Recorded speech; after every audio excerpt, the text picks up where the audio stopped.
Nagkaroon kayo ng pagtatalo? Nakikita ko doon sa video na parang tinutulak ka. Oo, tulak po talaga. Paano nangyari? Nasubsob po ako, sir. Sinasaktan ka? Sakit talaga, sir. Yun ang ginawa nila sa akin. Ano bang storya nito, ma'am? Tungkol yan, sir, sa trabaho na parang nangaasar na lang po ba siya? So, nangaasar siya, tama? Opo. Opo. Sino po matanda, kayo o siya? Siya po. Protektado ang mga senior citizen laban sa mga karahasan at medyo pananakit na mga nakakabata sa kanila. Alam mo Tama, po, sir.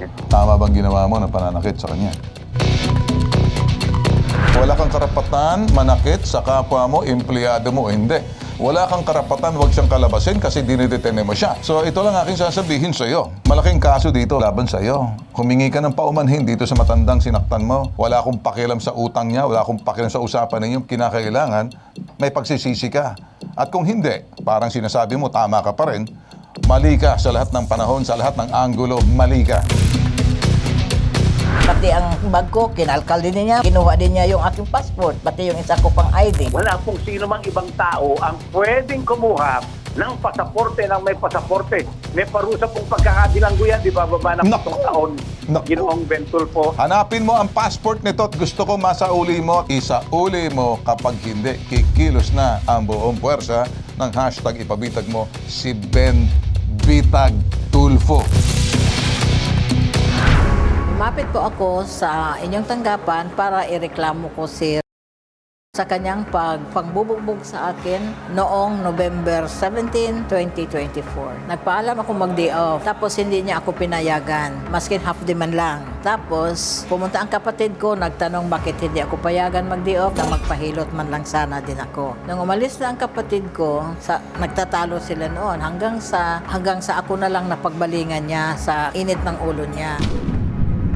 Nagsasampal po niya ako hanggang sa naitulak niya ako. Nasubsob po ako sa sahig. Naitukod ko yung aking kaliwang kamay. Nagkaroon ng injury. Nabali po yung mga daliri ko. Gusto ko sana na kahit papano malaman niya na hindi maganda yung ginagawa niya sa kapwa niya. Pananagutan niya yung naargabyado ako sa ginawa niya. Masakit sa akin na hanggang ngayon pati yung pag-iisip ko hindi pa normal dahil sa trumang nangyari. Find out exactly what's the misunderstanding. I know exactly what it is. Stay away from personal, issue. Look at only what's going on and why did it happen. Okay? Nagkaroon kayo ng pagtatalo? Nakikita natin sa video kanina, hindi ba? Opo. So parang ikaw yung tinutulak. Opo. Nakita ko yung gwardiya. Anong ginagawa ng gwardiya? Inaawat kayo? Yes po. Ayan ang nakikita ko. Ayan, sino tong isa dito naka-duster? Oh, ayan. Oh, ano po yan? Kapit tindahan. Tindera po yan. Ikaw yung nasa dulo ka na. Anong Opo. ginagawa sa'yo? Yan, Binubugbog mo? bugbog pa rin yan. Sampal pa rin po sa akin. Wala bang umawat dyan?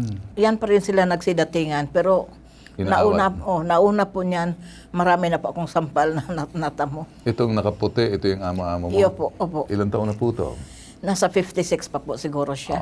Paano nauwi sa ganyang klaseng pagtatalo at nagtulak ka na kayo tapos sinaktan ka na? Tinundo nga dapat ako ng kapatid ko Okay. para magdiyo po. Ngayon, tinanong niya bakit hindi payagan, magpahilot lang naman. After that, pwede namang umuwi din kaagad.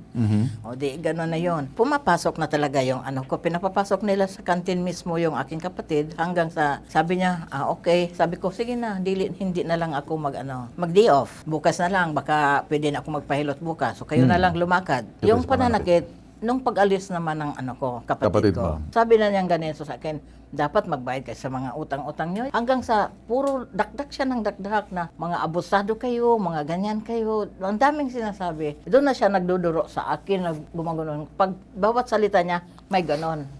Hanggang sa lumakas yun, nagiging sampal na siya talaga. Hindi rin ako pwedeng lumaban kasi napakataas din niya kaysa sa akin. Nakikita ko doon sa video na parang tinutulak ka. Oo, tulak po talaga. Kaya Habang nasubsob po tinutulak ka ako. na, so anong nangyari? Nasubsob po ako, sir, hanggang sa naitukod ko ito kasi yung ulo ko sinisave ko. Yan, nakatayo na ko nung yung video po. Yan, sir. Sinasaktan ka? Sakit talaga, sir. Yun ang ginawa nila sa akin. O yun, pati nga umaawat, nasampal pa din yung isa, sir. So itong lalaki naka-blue, sino yan? Yan yung asawa niya. Wala siyang ginawa na awatin man misis mo? Wala siyang pakialam. Tapos kinuha ang bag ko, kinuha pa nila yung aking passport. sa loob ng bag ko. Pinakinggan kita. Siguro dito naman, alias Lina, 56 years old, and narareklamo dati mong amo, kasosyo mo rin dati. Oo, dati. Bakit naging kasosyo mo to? May utang ka ba sa kanya? Opo, dati. So, Opo. tapos binayaran mo siya ng Offset servisyo. lang po. Offset. Sa linya ng telepono, si alias Lina. Lina, alias Lina, magandang umaga sa iyo. Ma'am. Magandang umaga, Sir Ben. Alright, alias Lina, maraming salamat sa pagtanggap po ng tawag namin at kinakailan marinig din namin ang panig mo. Ano bang storya nito, ma'am? Tungkol yan, sir, sa trabaho. Na parang nangaasar na lang po ba siya para paalisin, mabaliwala na po yung utang niya. Nagtatrabaho siya ayon sa gusto niya. Yung mga ganong bagay, sir, nambubuisit na lang po. Nangasar siya, nambubuisit siya. Tama? Opo. Opo. Sino pong matanda, kayo o siya? Siya po. Protektado ang mga senior citizen laban sa mga karahasan at medyo pananakit na mga nakakabata sa kanila kasi senior citizen. Alam mo Tama, po? sir. Okay. Opo. Tama bang ginawa mo ng pananakit sa kanya? Mali po. May video yan, sa batas yan, physical injury. At nakikita yung mga videos na yan, pwede mag-imbestiga para tingnan, ay magagamit yan. Kaya kinakausap kita, hindi ako nang huhusga. Gusto ko lang makita lamang kung mukhang inaamin mo naman ang mali ka. Opo. At hindi ka ba nagsisisi sa ginawa mo na parang nasasaktan bali yung kamay ng lumapit dito sa amin? Pangalawang araw ng lapit sa amin dito, ako mismo nilapitan. Kaya ako naman, patas at parehas, tinatawagan kita para sabihin sa iyo, ang isang tao, kahit naasarin ka, hindi natin pwedeng saktan. Mag-asaran kayo ng salita, pero walang physical contact. Walang pananampal, walang pandudura, walang panunulak na siyang ito naman, kabalda ng kanyang kaliwang kamay. Hindi po... Nabanggit niya ba sa inyo, Sir Ben, na siya ay nahulog sa hagdanan at Pero, iniinda niya ho yung kanyang kanang kamay? Okay, Kahit doon sa sige ship po. na masakit. Sige, okay. Hindi Masakit nabanggit po, sa baka akin. daw nabalian. Lina, etong video, paki-play nga ang bawang video. Lakihan nyo. Itong video, nakikita po namin. Inaawat po kayo. Naka-apron po kayo ng puti. Naglalakad na po siya. Tapos tinutulak niyo po siya. Nakikita ko ba dito? Para hindi mo siya, sir, umalis. Ito. Nakasandal na siya, parang nasasaktan na siya. Pero nandoon po nakikita, kahit sinong huwis na makakita po nito, pwede mag-imbestiga. Natumba na po siya dyan. Ayan, medyo inaawat na po kayo. Nanunulak pa po kayo, ayaw po magpaawat. So itong isa, tinutulak niya, binabalik niyo. So you forced her, while I don't know kung sino itong isa, parang walang pakiramdam, wala siyang pakialam, lalaki nakatalikod, naka-blue. Hinaltak niyo po siya, tinulak niyo pabalik sa dingding, ayan na nakikita niyo, kino-cover niyo sarili niya, parang nag-iinda. Kung ano man kadahilanan, nakatumba na yan, o tumulong na yung gwardiya, ikaw palusog naman dito sa isang naka-duster. Hindi ko alam kung sino to, inaawat na. Umaalis na to si Nel. Ito, sandali. Umaalis na siya, binabalik mo siya, kino-corner mo siya sa corner. So, doon nakikita natin. Pinaupo po siya dyan sa upuan. Ibig Yun mong po, sabihin, kaya nakaharang po ako sa kanya. Kasi kinupo mo siya, aalis po yan, bakit mo Sir siya Ben, pinaupo sa upuan dahil Para sir, nasaktan? hindi siya lumabas, hindi siya umalis. Okay, Kasi ano ang karapatan mo na wag siyang paalisin? Sino ka? Sandali. Wala kang karapatan, pwede siyang umalis. Kasi hindi siya suspect, hindi siya kriminal. Wala kang karapatan dahil hindi ka law enforcement. Wala kang karapatan dahil hindi ka pulis. Kahit pulis, hindi pa pwedeng ganyan. Pwede mong pusasan, pwede mong arestuhin. Illegal detention yung ginawa mo. Kasi kung ayaw mo siyang paalisin, dinedetain mo yung tao. Hindi mo siya inaaresto, dinedetain mo. naka-duty kasi siya, Sir Kahit Ben. naka-duty pa siya, wala kang karapatan bilang amo sa mga taong ganunin mo ang tauhan mo. Wala kang karapatan i-detain. Dinetain mo eh. Galit na galit ako kahit sino pa ang nananakit sa kapwa. Lalo na kapag parang pinakikita mo na mataas ka, maliit yung tao sa'yo. May karapatan to. Wala kang karapatan mamili at wag palabasin kasi malaya siya. Forcibly, ini-stop mo siyang umalis. Ba't mo ayaw paalisin? May karapatan siyang umalis. Kasi kung hindi siya aalis, masasaktan mo pa. Itong ginagawa mo, gusto kong idikdik sa'yo ang kokote mo at sa mister mo, kung yan ba'y nakatalikod, na wala man lang ginawa, pinababayaan ka. So dito sa parting to, wala kang karapatan manakit sa kapwa mo, empleyado mo, hindi. Wala kang karapatan, wag siyang kalabasin kasi dinidetene mo siya. Kung umalis man siya, nabuisit siya, hayaan mo siya. Hindi naman siya nagnakaw. Hindi naman siya Nagnakaw suspect. po yan, Sir Ben. Sandali. Makinig ka, para medyo mabigyan ka ng kunting edukasyon pagdating sa batas. Attorney Batas Mauricio, magandang umaga sa iyo. Magandang umaga po, Ginoong Ben Tulfo. Magandang umaga po sa sambayan ng Pilipinong nasa ipabitag mo ni Ben Tulfo. Alam naman nating mali yung ginawa nitong inirereklamo po sa ipabitag mo ni Ben Tulfo dahil wala naman po karapatan ng kahit na sino nakakataas man siya sa lipunan, siya man ang amo o hindi sa lugar pagawaan, o ano man ang katayuan sa buhay ng isang tao, wala po siyang karapatang pumilit ng kanyang kapwa kung ayaw na magtuloy o di kaya manakit, pagbuhatan ng kamay. Kahit nga po yung pag-aalipusta sa pamamagitan ng salita, bawal po ang lahat ng yan. Hindi po yan pinapahintulutan ng batas. Unahin po natin yung pananakit, Ginoong Ben Tulfo, mga kababayan. Abay, yan po ay tatamaan talaga. Depende sa pinsala ng katawang tinanggap noong pong pinagmalupitan, pinagbuhatan ng kamay o kung ano pang ginawa, abay magiging slight physical injuries, less serious physical injuries, o di kaya serious physical injuries. Ganun po, Ginoong Ben Tulfo, ang pananagutan ng taong nagbibigay pinsala sa kanyang kapwa, lalong-lalo na sa ganitong sitwasyon, wala naman pong unlawful aggression, wala naman pong pagkilos yung sinaktan upang saktan din naman yung pong amo o kung sino mang kinatawan ng amo. Pangalawa, yung pong pagpapahayag ng kung ano-ano laban sa kapwa. Pagpapahayag na siya may kasalanan, pagpapahayag ng di umano'y depekto, yan po'y paninirang puri. Wala pong karapatan ng sino man na maliitin ang kanyang kapwa dahil tayo pong lahat, pantay-pantay, hindi na lamang sa mata ng batas ng tao, kundi sa mata ng batas ng Diyos. Ginoong Ben Tulfo. Yung pagpipilit na wag siyang paalasin sa lugar ay parang illegal detention. Magiging serious illegal detention po yan. Lalo na po at medyo senior citizen, babae pa, yung sinasabing pinigilan sa pag-alis.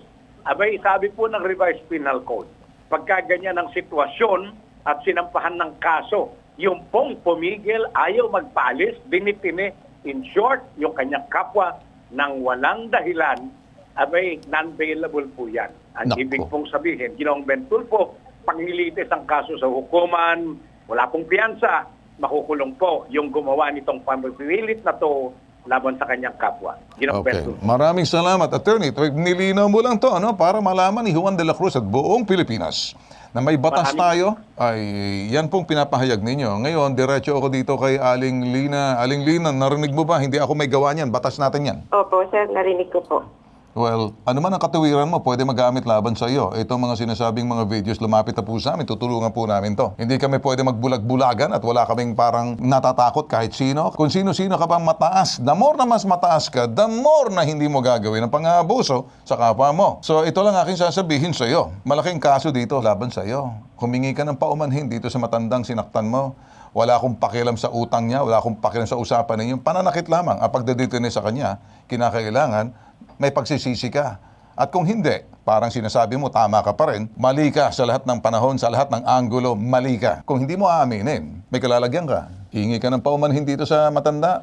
Opo. O, humingi ka ng paumanhin ngayon. Mami, kung naririnig niyo po ako, alam niyo po, humingi ako sa inyo ng pasensya sa ginawa ko. Yun ay bukso ng damdamin. Hindi ho talaga yun ay intensyon. Siguro naman ho, ako ay inyong maiintindihan dahil nagkamali po, inaamin ko, mali. Pero sana, aminin niyo rin po ang mali ninyo. Sino mas malaking mali? Ikaw o siya? Dahil po siya ay senior, ako po, Sir Ben. O, ikaw. Hindi ko po idininayan. Opo, sir. Sigurado naman. Pinayagan ko naman po siya, hindi nga lang po sa oras na gusto niya. Pero inaamin ko na po, ako Sandali, po may mali. sandali. Nangangatuwiran ka pa eh. Pinayagan Hindi mo, ako hindi sa oras niya. nangangatuwiran. Ganito. Lina, Oh. ano? Pasensya na, sir. Mukha atang nangangatuwiran ka ba eh. Hindi Okay na na, sir, sana, hindi na po. humihi ka ng paumanhin. Lalong umiinit ang ulo ko eh. Sir, pasensya na po. Ay, marunong ka naman pala humingi Sorry ng po. pasensya. Dito ka maghingi Opo. ng pasensya sa taong sinaktan mo. Senior Opo. citizen eh. Ulitin mo.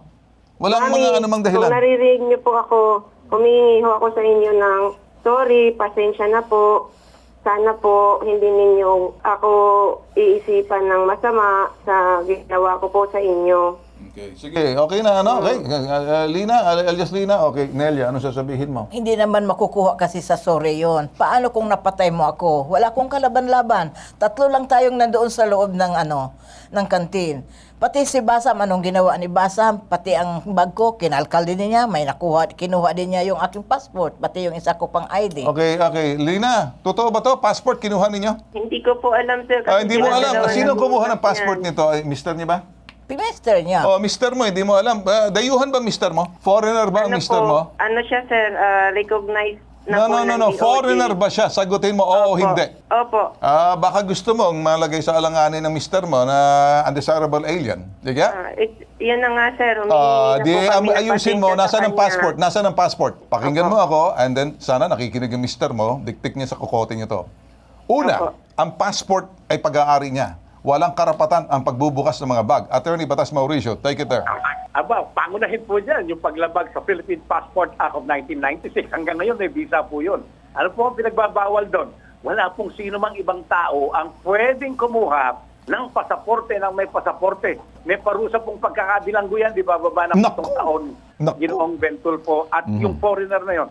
And this qualifies him as an undesirable alien liable for deportation in accordance with the Immigration Act of 1950 of the Philippines. Ay, yung pagbukas ng bag na walang pahintulot na kinuha sa pilitan. Theft na po yun. At So, saka ito theft. turing na may Theft? kasamang pananakot, abay magiging robbery po yan. If there is violence or intimidation against persons owning a property, personal property, robbery na po ang kalalabasan yan. Mabigat po yan. Okay, Aling Lina, hindi dito nagtatapos. May part 2 tayo, second round. Pag isip-isipan mo, magmuni-muni ka. Kasi hindi pa to, tatawagan ka namin kung gusto mong wag maalanganin. Illegal detention. Pangalawa, revised penal code. Walang piyansa yan. Pangatlo, yung sinasabing pagkuha ng passport ng mister mo. Pagkatapos ito, pagbukas ng bag na hindi sa kanya, theft din yan. Ikaw naman, may kumpletos recados, nakikita ang video. Hindi pwedeng magsisinungaling. Hanapin mo ang passport nito at gusto ko masauli mo at isauli mo. Kapag hindi, kikilos na ang buong puwersa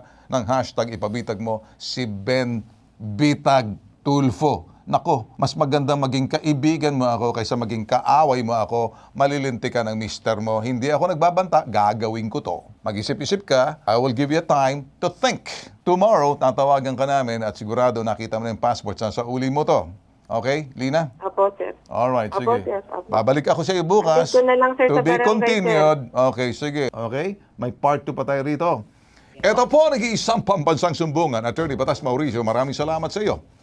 Maraming salamat po, Ginoong Bentulfo. Ang nag-iisang pambansang sumbungan, may tatak. Iba po, ang tama ay tama, ang mali ay mali. Hindi po pwedeng pagbaliktarin. Ang itim ay itim at hindi pwedeng ipaghalong itim at puti at magiging putim. Iisa lang, puti, puti. Itim, itim. Tama, tama. Mali ay mali. Yan lang po. Tatak, bitag. Ako po si Ben Tulfo. Hashtag ipabitag mo. Ben Bitag Tulfo, ilalabang ka di kay Iwan.